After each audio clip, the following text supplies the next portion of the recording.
کل کی بھی جو تلاوت ہوئی تھی اس کی تفسیر عرض نہیں کر سکا، اس لیے کہ کل کی شب ہم نے اصحاب بدر رضوان اللہ تعالی علیہ مجمعین کے نام سے محفل کو منسوب کر دیا اور ان کا ذکر خیر کیا گیا۔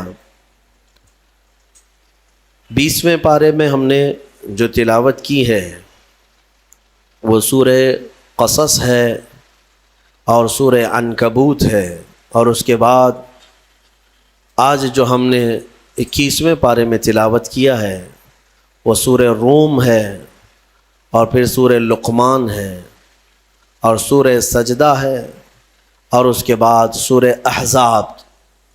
یہ اب سورتیں بڑھتی چلی جائیں گی، چھوٹے چھوٹے سورتیں، اس میں ساری سورتوں کی بڑی فضیلت ہے۔ سورہ قصص جو ہے، قصص قصے کی جمع ہے، واقعات۔ جیسے میں نے سورہ یوسف کے متعلق آپ کے سامنے عرض کیا تھا، اللہ نے فرمایا نحن نقص علیک احسن القصص، ہم آپ پر ایک بہترین قصہ سناتے ہیں۔ تو قصص کے نام سے یعنی قصوں کے نام سے پوری ایک سورہ ہے، اور اس میں کون سے واقعات بیان کیے گئے ہیں؟ وہ سیدنا موسیٰ کلیم اللہ علیہ الصلوۃ والتسلیم کی پیدائش سے لے کر ان کے نبوت کے معاملات، اور پھر فرعون کے ساتھ ان کے جو مناظرے، مکالمے، مجادلے ہوئے، ان سب چیزوں کے متعلق اس میں بیان کیا گیا ہے۔ بات ایسی تھی کہ فرعون، ویسے میں آپ کو بتا دوں کہ فرعون کون ہے۔ فرعون صرف ایک شخص کا نام نہیں ہے، مصر کا جو بھی بادشاہ ہوتا تھا اس کا لقب فرعون ہوتا تھا۔ تقریباً 18 یا 19 فرعون آئے ہیں، جو بھی بادشاہ ہوتا تھا اس کا لقب تھا یہ فرعون، اکثر لوگ اس کو نام سمجھتے ہیں۔ فرعون بادشاہ کو وہاں کے مصر کے، اور نمرود عراق کے بادشاہ کو کہا جاتا ہے، اور ملک روم کا جو بادشاہ ہوتا تھا اس کو قیصر، اور ایران کا جو بادشاہ ہوتا اس کو کسریٰ کہا جاتا۔ یہ بادشاہوں کے لقب ہوا کرتے تھے، نام الگ ہے ان کے۔ اب جو موسیٰ علیہ السلام کے زمانے کا فرعون تھا وہ بڑا جری تھا، اسے طاقت پر غرور بھی تھا، گھمنڈ بھی تھا۔ ایسا ہے کہ تقریباً 100 سال تک تو کبھی اس کو سردی بخار بھی نہیں آئے، بیمار کبھی نہیں ہوا۔ تو آدمی کو جب کوئی تکلیف نہ آئے تو وہ غرور میں بڑھ جاتا ہے، اور اسے ایسا لگنے لگتا ہے کہ میں سب سے پاورفل آدمی ہوں دنیا کا، مجھے کچھ ہو نہیں سکتا۔ تو یہی فرعون ہے جس نے اپنے زمانے میں یہ اعلان کیا تھا کہ لوگوں میں تمہارا رب ہوں، تمہارا بڑا رب میں ہوں، میری عبادت کرو۔ بات تو چل رہی تھی، اور لوگوں کو اپنی خدمت پر معمور کرنے کی بجائے اپنی عبادت پر معمور کرتا تھا۔ ہزاروں لوگ اس کو سجدہ بھی کرتے۔ ایک دن ایسا ہوا کہ فرعون نے خواب دیکھا، آسمان سے ایک تارا ٹوٹ کر اس کی گود میں گرا یا اس کے محل پہ گرا، اور پھر آگ لگ گئی اس کے محل میں۔ وہ گھبرا کر کے اٹھا، صبح نجومیوں کو، کاہنوں کو بلایا کہ اس خواب کی کوئی تعبیر صحیح بتا دے۔ بہتوں نے الگ الگ تعبیریں بتائی، پھر جو بڑے ماہر نجومی تھے انہوں نے کہا کہ اس خواب کی تعبیر یہ ہے کہ بنی اسرائیل خاندان میں ایک بچہ پیدا ہوگا جو تیری سلطنت کو ہلاک کر دے گا، تیری سلطنت کے ہلاک کرنے کا باعث بنے گا۔ خواب کی تعبیر سننے کے بعد شاہی فرمان جاری کر دیا اس نے کہ بنی اسرائیل میں آج کے بعد جو بھی لڑکا پیدا ہوگا اسے مار دیا جائے گا، کیونکہ وہ بچہ کہیں سلطنت کی ہلاک کرنے والا پیدا نہ ہو جائے۔ تو یہ اعلان کے بعد بنی اسرائیل خاندان میں جو بھی لڑکا پیدا ہوتا اسے مار دیا جاتا۔ یذبح ابناءہم ویستحیی نساءہم، قرآن میں ہے، اللہ فرماتا ہے وہ لوگ، یہ فرعون بیٹوں کو ذبح کر دیتا تھا اور لڑکیوں کو زندہ چھوڑ دیتا تھا۔ 1 سال کے اندر انہوں نے 12,000 بچوں کو ذبح کیا، پیدا ہوتے ہی قتل کر دیتے تھے۔ لڑکے کو زندہ رہنے کا حق نہیں تھا، صرف ڈر تھا۔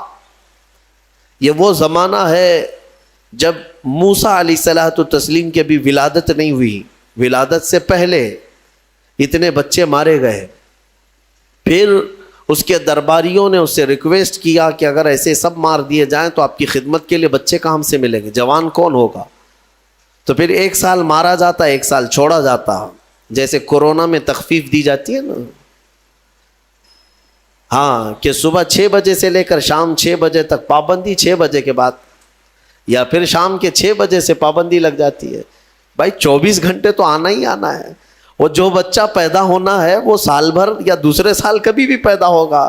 لیکن اس زمانے کا بھی یہی قانون تھا جو کورونا کا ہے کہ ایک دن چھٹی اور ایک دن ڈیوٹی. تو 1 سال نہیں مارا جائے گا اور 1 سال مارا جائے گا. اب یہ کیسے یقین کے ساتھ کہہ سکتے ہیں کہ جس سال نہیں مارا جا رہا ہے اس سال پیدا نہیں ہوگا بچہ؟ خیر یہ دنیا کی لاجک ہے، ہمیں نہیں سمجھ میں آتی. یہ ان کی تھیوری ہے، ہمیں نہیں سمجھ میں آتی. سیٹرڈے سنڈے کو کیوں چھٹی ہوتی ہے کورونا کی، یا پھر رات کے بعد کیوں پابندی ہوتی ہے، ایک الگ مسئلہ ہے. تو 1 سال چھوڑا جاتا، 1 سال مارا جاتا. اتفاق ایسا کہ جس سال مارا جانے والا تھا اسی سال موسیٰ علیہ السلام کی پیدائش ہوئی. ان کی ماں حاملہ تھیں اور پیدا ہونے کا وقت جب قریب آیا تو اللہ تبارک و تعالیٰ جسے جہاں چاہے بچائے. ہاں جس انداز میں چاہے وہ اللہ تعالیٰ حفاظت فرماتا ہے. تو موسیٰ علیہ السلام کی ماں کے دل میں اللہ نے بات القاء کی کہ تہخانے میں چلی جائیں. وہ تہخانے میں گئیں، بچے کی ولادت ہوئی، لڑکا پیدا ہوا. اب وہ گھبرا گئیں کہ یہ سال مارے جانے والا ہے، اور وہ بنی اسرائیل خاندان سے تھیں کہ میرا بچہ مارا جائے گا، قتل کر دیا جائے گا. تو اللہ تبارک و تعالیٰ نے ان کے دل میں یہ بات القاء کی کہ ایک صندوق لے لو لکڑی کا اور اس میں اس بچے کو ڈال کر دریا میں بہا دو. بھلا کوئی ماں کیسے بہائے گی؟ لیکن اللہ تعالیٰ فرماتا ہے وَرَبَطْنَا عَلَىٰ قَلْبِهَا، ہم نے ان کے دل کو مضبوط کر دیا تھا. جب اللہ تعالیٰ کسی کے دل کو مضبوط کرتا ہے تو بڑے بڑے کام کر جاتا ہے. ان کی ماں صندوق میں رکھ کر کے بچے کو ایک دریا کے کنارے ڈال دیتی ہیں، بہا دیتی ہیں، اور اپنی بڑی بیٹی کو کہتی ہیں کہ دیکھتے رہنا یہ صندوق کہاں جاتا ہے. موسیٰ علیہ السلام کی جو بڑی بہن تھیں وہ دیکھتی ہوئی جا رہی تھیں اس صندوق کے پیچھے. صندوق بہتے بہتے بہتے ایک باغیچے کے کنارے لگا. وہ باغیچہ فرعون کا ہی تھا، اور فرعون کی بیوی وہاں پر ٹہلنے کے لیے شام کے وقت آیا کرتی تھی. جب وہ اپنی کنیزوں کے ساتھ وہاں آئی تفریح کے لیے تو ایک صندوق کو اپنے باغیچے کے کنارے لگا ہوا دیکھا. اٹھانے کے لیے کہا، اٹھایا گیا تو نہایت ہی خوبصورت بچہ. اللہ تعالیٰ نبیوں کو خوبصورتی دیا ہی ہوتا ہے. فرعون کے گھر میں کوئی بچہ نہیں تھا، اولاد نہیں تھی. تو فرعون کی بیوی نے اٹھا لیا اور کہا کہ لاؤ یہ بڑا خوبصورت بچہ ہے، حسین بچہ ہے، اور اپنے محل لے آئی. فرعون سے کہا کہ آج سمندر میں دریا میں بہتا ہوا ایک بچہ کنارے پر آ لگا، میں نے اس کو اٹھا لیا ہے. فرعون نے کہا کہیں یہ بچہ تو نہیں جو میری سلطنت کو ہلاک کرنے کا سبب بنے گا. بیوی نے کہا ایسا کیسے ہو سکتا ہے، وہ تو بنی اسرائیل خاندان میں پیدا ہوگا، یہ تو کسی دریا سے بہتا ہوا آیا ہے، پتہ نہیں کون سے ملک سے آیا، کہاں سے آیا.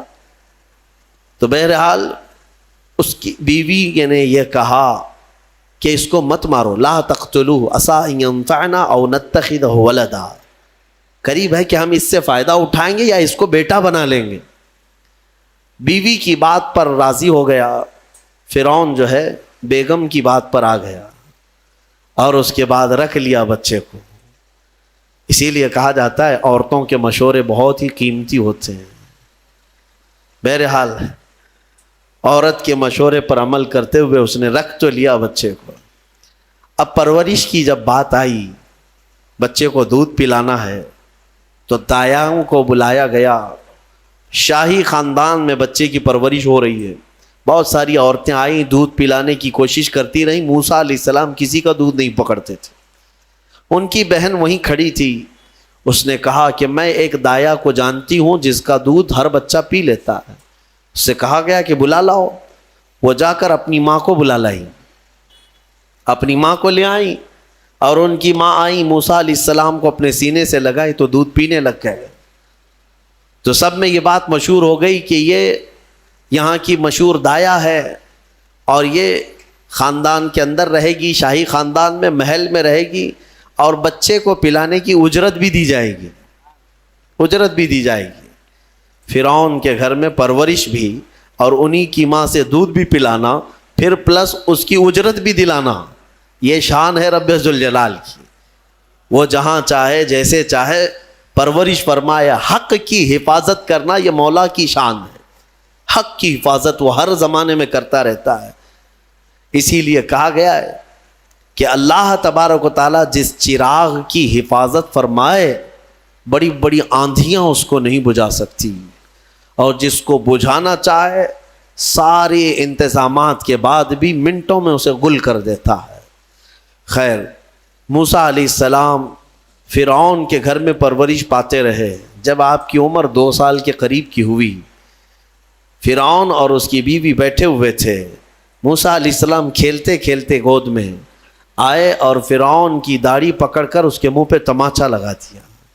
پہلی مرتبہ کسی نے بادشاہ کے منہ پر تماچا جڑا ہے تو بیٹا گھر کا، لیکن فرعون کو پہلی مرتبہ وہ زناٹے دار جو تھپڑ لگا، ہو سکتا ہے تارے نظر آ گئے ہوں، وہ گھبرا گیا. کہا کہ یہ بچہ ایسا کیسے مجھے مار سکتا ہے، ہاتھ کیسے اٹھا سکتا ہے.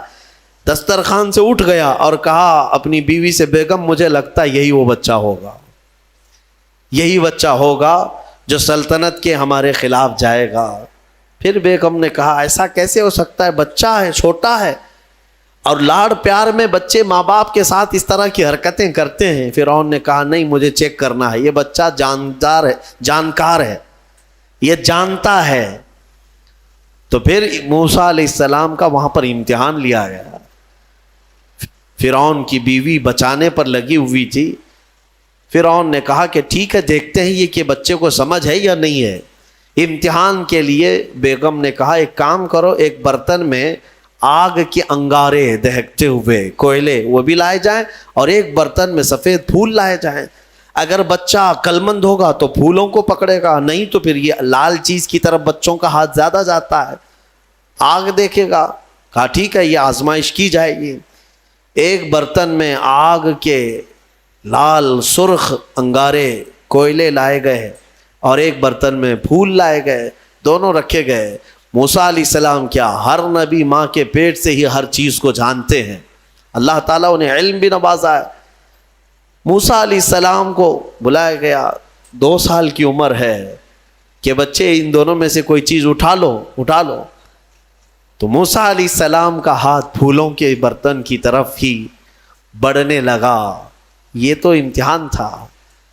جبرائیل علیہ السلام اسی وقت نازل ہوئے اور آپ کا ہاتھ پکڑ کر کے آگ میں ڈالا.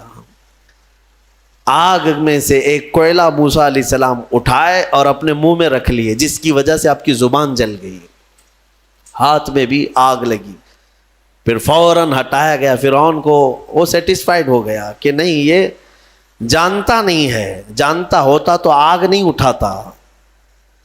بہرحال موسیٰ علیہ السلام کو اس آگ کے کوئلے کے زبان پر رکھنے کی وجہ سے زندگی بھر اس کا اثر رہا، زبان میں زندگی بھر اثر رہا. پھر جوانی آئی موسیٰ علیہ السلام کی، اسی گھر میں پرورش پاتے ہوئے. پھر آپ وہاں سے نکلے اور آپ کی ماں نے آپ کو ساری چیزیں بتا دیں کہ ہم بنی اسرائیل سے ہیں، نبیوں کا خاندان ہے، اللہ تبارک و تعالیٰ کی عبادت پر ہم ہیں، اور فرعون ظالم ہے اور وہ اپنی پرستش کرواتا ہے، اپنی عبادت کرواتا ہے، لہذا ہم فرعون کے خاندان سے نہیں ہیں. تو موسیٰ علیہ السلام جوان ہونے کے بعد ان تمام سچویشن کو سمجھ چکے تھے، سارے حالات کو. ایک بار ایسا ہوا کہ موسیٰ علیہ السلام اپنی بستی سے باہر کی طرف جا رہے تھے. 2 لوگوں کو لڑتے ہوئے دیکھا. ایک بنی اسرائیل کا تھا، ان کے خاندان کا تھا، ایک فرعون کے خاندان کا تھا. یعنی فرعون کا جو خاندان تھا، عمالقہ ان کو کہتے ہیں، اور ان کو قبطی کہا جاتا ہے آج بھی مصر میں. تو قبط خاندان سے ہوا کرتے تھے. تو ان کا ایک آدمی اور ان کے خاندان کا ایک آدمی لڑ رہے تھے. تو ان کے خاندان کا جو آدمی تھا وہ پکارا موسیٰ علیہ السلام، ہائے ہائے میں مرا جا رہا ہوں، مجھے بچا لو موسیٰ، مجھے بچا لو. موسیٰ علیہ السلام آئے، دیکھا دونوں جھگڑ رہے ہیں. ایک تو اپنے خاندان کا تھا بنی اسرائیل، ویسے بھی بنی اسرائیل پر اس وقت بڑا ظلم کیا تھا فرعون نے. تو موسیٰ علیہ السلام نے موقع پاتے ہی، یعنی وہ فرعونی تھا، ایک گھونسا لگایا اس کو، ایک گھونسا اس کو لگایا، وہ زمین پہ گرا اور مر ہی گیا. ختم ہی ہو گیا. نبی کا پنجہ لگائے نا, نبی کے ہاتھ سے ایک مار کھایا اور مر گیا. فَوَكَزَهُ مُوسَىٰ فَقَضَىٰ عَلَيْهِ, قرآن میں ہے کہ ایک گھونسا لگایا اور اس کا کام تمام کر دیا موسیٰ علیہ السلام. پھر حضرت موسیٰ علیہ السلام کو افسوس ہوا کہ یہ مجھ سے کیا ہو گیا, یعنی میں نے تو ان دونوں کے جھگڑوں کو چھڑانے کے لیے کوشش کیا لیکن میرے ہاتھ سے یہ مر گیا. اللہ کی بارگاہ میں آپ نے استغفار کرنا شروع کیا, اے اللہ تو مجھے معاف فرما دے. فغفر لہ, اللہ تعالیٰ نے معاف بھی فرمایا, آیتیں نازل ہوئی. پھر چند دن کے بعد ایسا ہوا, پھر ان کے خاندان والا بنی اسرائیلی ایک بار پھر کسی سے لڑ رہا تھا, دوسرا ہی دن تھا. موسیٰ علیہ السلام کو پھر آج اس نے پکارا. تب موسیٰ علیہ السلام نے کہا غلطی تو تیری ہی ہے, کل بھی تو ہی لڑ رہا تھا, آج بھی تو ہی لڑ رہا ہے, یعنی روز تو نے پیشہ بنا لیا لڑنے کا. تو موسیٰ علیہ السلام اپنا پنجہ لے کر اسی کی طرف آنے لگ گئے ہیں, یہ جو اسرائیلی تھا. تو وہ ڈر گیا, اس کو پتا تھا کہ کل کیا ہوا ہے, ایک گھونسا کھانے کے بعد ہوتا کیا ہے. تو چیخنے لگا, اتريد ان تقتلني كما قتلت نفسا بالامس, موسیٰ کیا تو مجھے بھی ویسے ہی قتل کرنا چاہتا ہے جیسے کل تو نے قتل کیا تھا. یہ کہتے ہوئے وہ جھگڑا چھوڑ کر بھاگ گیا. اب بھاگ کر جا کر فرعون کے خاندان والوں کو, بلکہ فرعون کو سب بتا دیا کہ موسیٰ بنی اسرائیل سے ہیں اور ایک فرعونی کو, ایک تمہارے خاندان والے کو کل موسیٰ نے قتل کیا ہے. تو معاملہ بڑا بگڑ گیا. فرعون کے دربار میں یہ سب اس نے چغلی کیا. بتاؤ وہ کون تھا؟ بنی اسرائیل خاندان سے, موسیٰ علیہ السلام کے خاندان کا تھا, اور فرعون کے ہاں چغلی کیا ہے انہی کی. ہاں, اسی لیے کسی نے کہا نا ہماری کشتی وہیں ڈوبی جہاں پانی کم تھا. اکثر یہ دیکھا گیا ہے کہ درخت کو جس چیز سے کاٹا جاتا ہے ہوتی لوہے کی کلاڑی ہے, لیکن اس کو پکڑنے والی جو مٹھی ہوتی ہے وہ بھی لکڑی کی ہوتی ہے, لکڑی کی ہوتی ہے. اور لکڑی سے بڑے بڑے درختوں کو کاٹ دیا جاتا ہے. اور اسی لیے کسی دانشور نے یہ بھی کہا ہے ماچس کی تلیاں بھی بہت چھوٹی چھوٹی لکڑیوں سے ہی بنتی ہیں, لیکن وہ بڑے بڑے درختوں کو جلا سکتی ہیں. آپ اندازہ یہ کریں کہ اکثر اس دنیا میں دھوکہ یا اپنے لوگوں کے ذریعے سے پہنچتا ہے, اور یہ بڑا دھوکہ ہوتا ہے, یہ بڑا دھوکہ ہوتا ہے. ایمان والوں کو بھی آج تک جس چیز کا سب سے بڑا نقصان اٹھانا پڑا ہے وہ جماعت کے اندر موجود منافقین سے, غداروں سے, منافقین سے, ہر زمانے میں.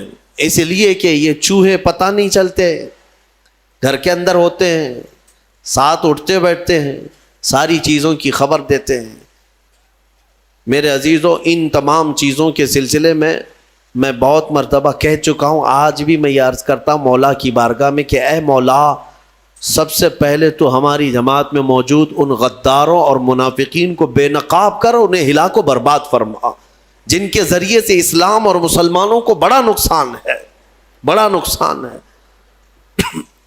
ہمارے حضرت فرمایا کرتے تھے کہ اللہ تبارک و تعالیٰ کافروں پر کبھی بھی مسلمانوں کو غلبہ نہیں دیتا, کبھی نہیں دیتا, مگر یہ کہ کسی مسلمان کے ذریعے سے ہی وہ کافروں پر, مومنین پر غلبہ حاصل کر لیتے ہیں. ہاں, یہ چیزیں دیکھنے کو ملتی ہیں کہ تمہارے گھروں کے پتے وہی لوگ بتاتے ہیں جو آس پڑوس میں ہوا کرتے ہیں. آؤ دوسروں کو بلا کر کے لا کر کے دکھاتے ہیں کہ یہ ان کا گھر ہے, یہ فلاں کا گھر ہے, یہاں سے اٹھائیے, آپ یہاں سے لے جائیے. مومنین کی خبر گیری کرنے والے جو منافق صفت ہوتے ہیں ان کے لیے بڑا دردناک عذاب ہے. ان المنافقین فی الدرک الاسفل من النار, بے شک منافق جہنم کے سب سے نچلے حصے میں رہیں گے.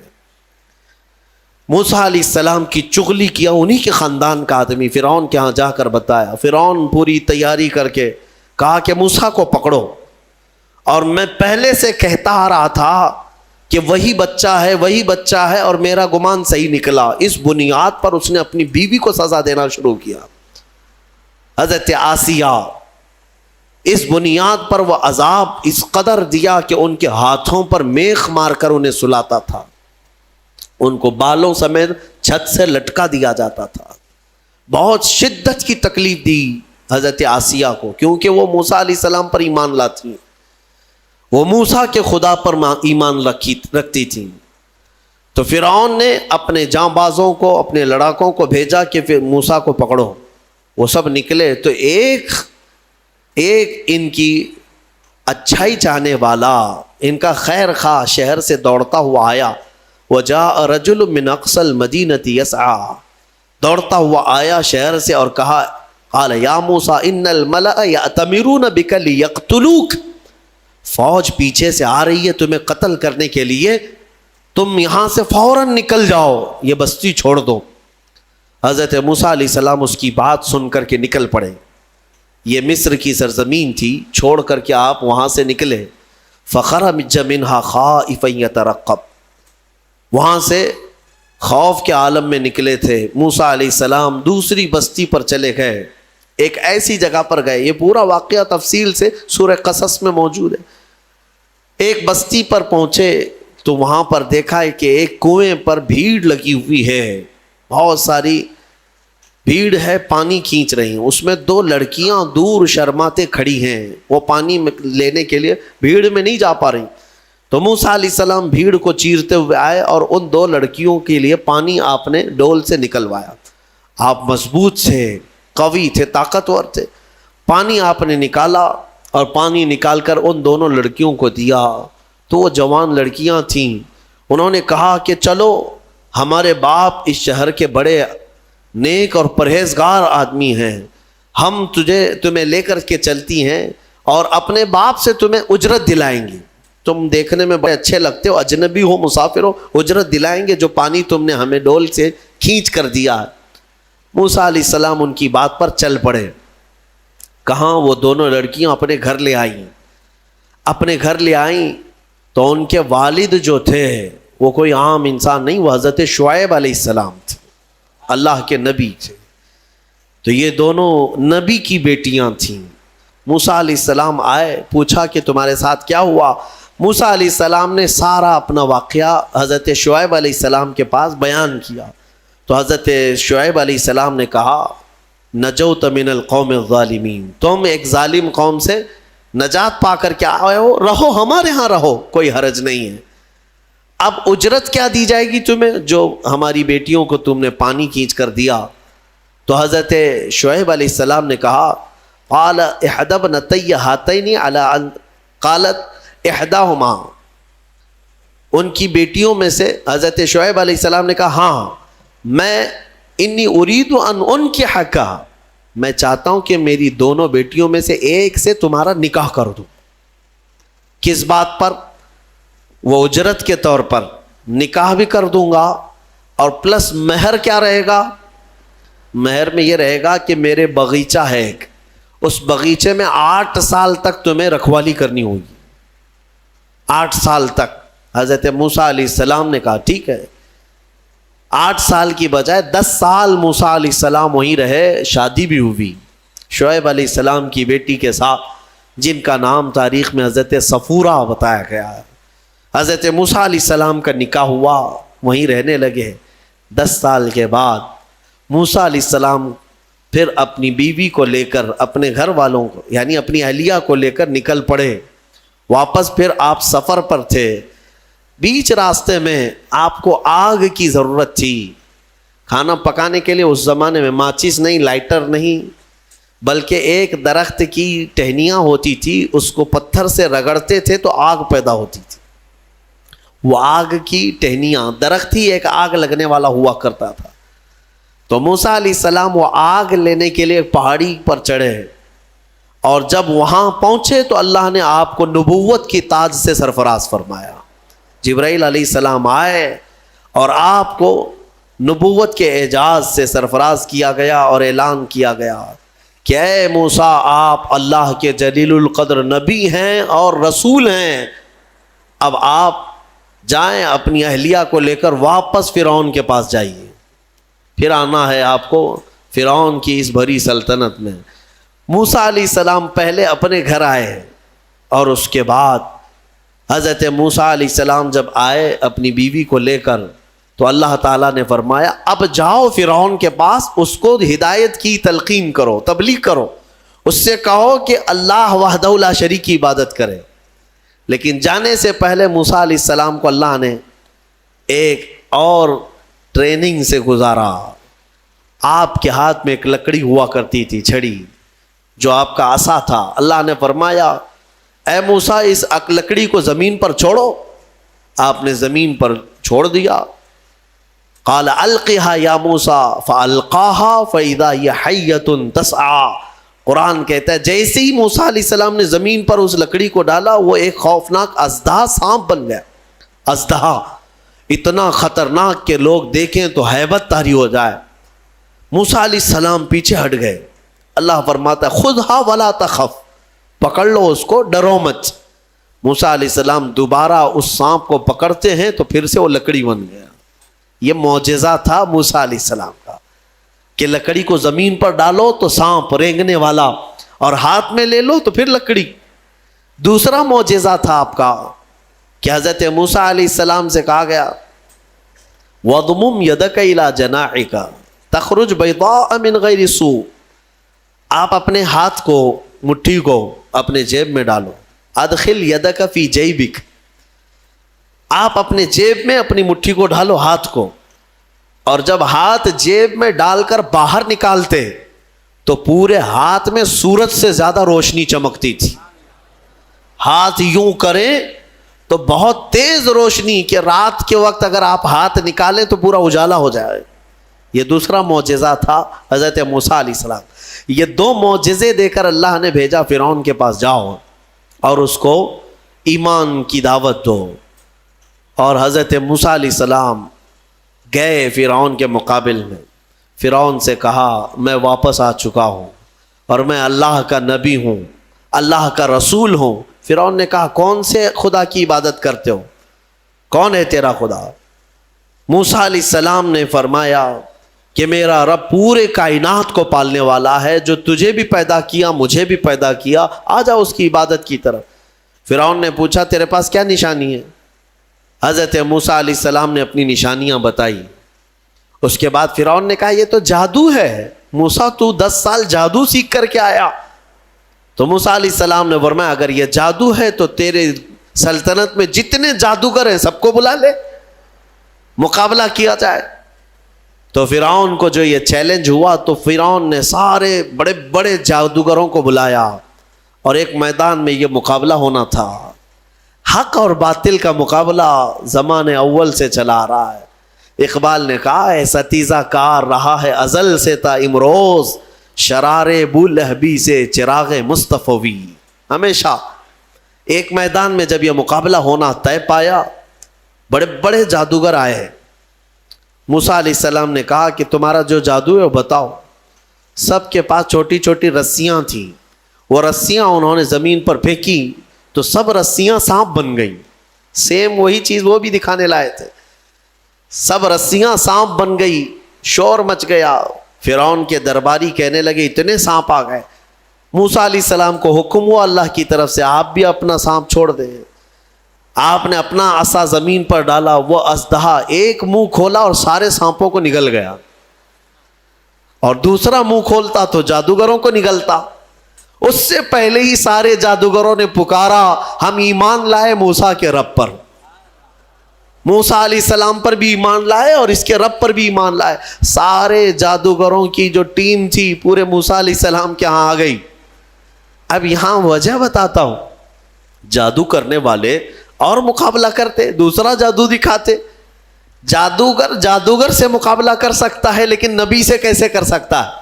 وجہ یہ ہے یہ جو جادو دکھتا ہے نا یہ حقیقت نہیں ہوتی، اس کو شعبدہ بازی کہتے ہیں، یعنی نظر بندی، صرف نظروں کا دھوکہ، اس کو جادو کہا جاتا ہے۔ اور جادوگر جانتا ہے کہ میں نے لوگوں کی نظروں کو دھوکہ دیا، لیکن اس کو پتا ہوتا ہے حقیقت کیا ہے۔ جادوگر نے رسی ڈالا، اس کی نظر میں رسی ہی ہے، دنیا کی نظر میں سانپ ہے۔ آپ نے بھی دیکھے ہوں گے بہت سارے شعبدہ بازی کرنے والوں کو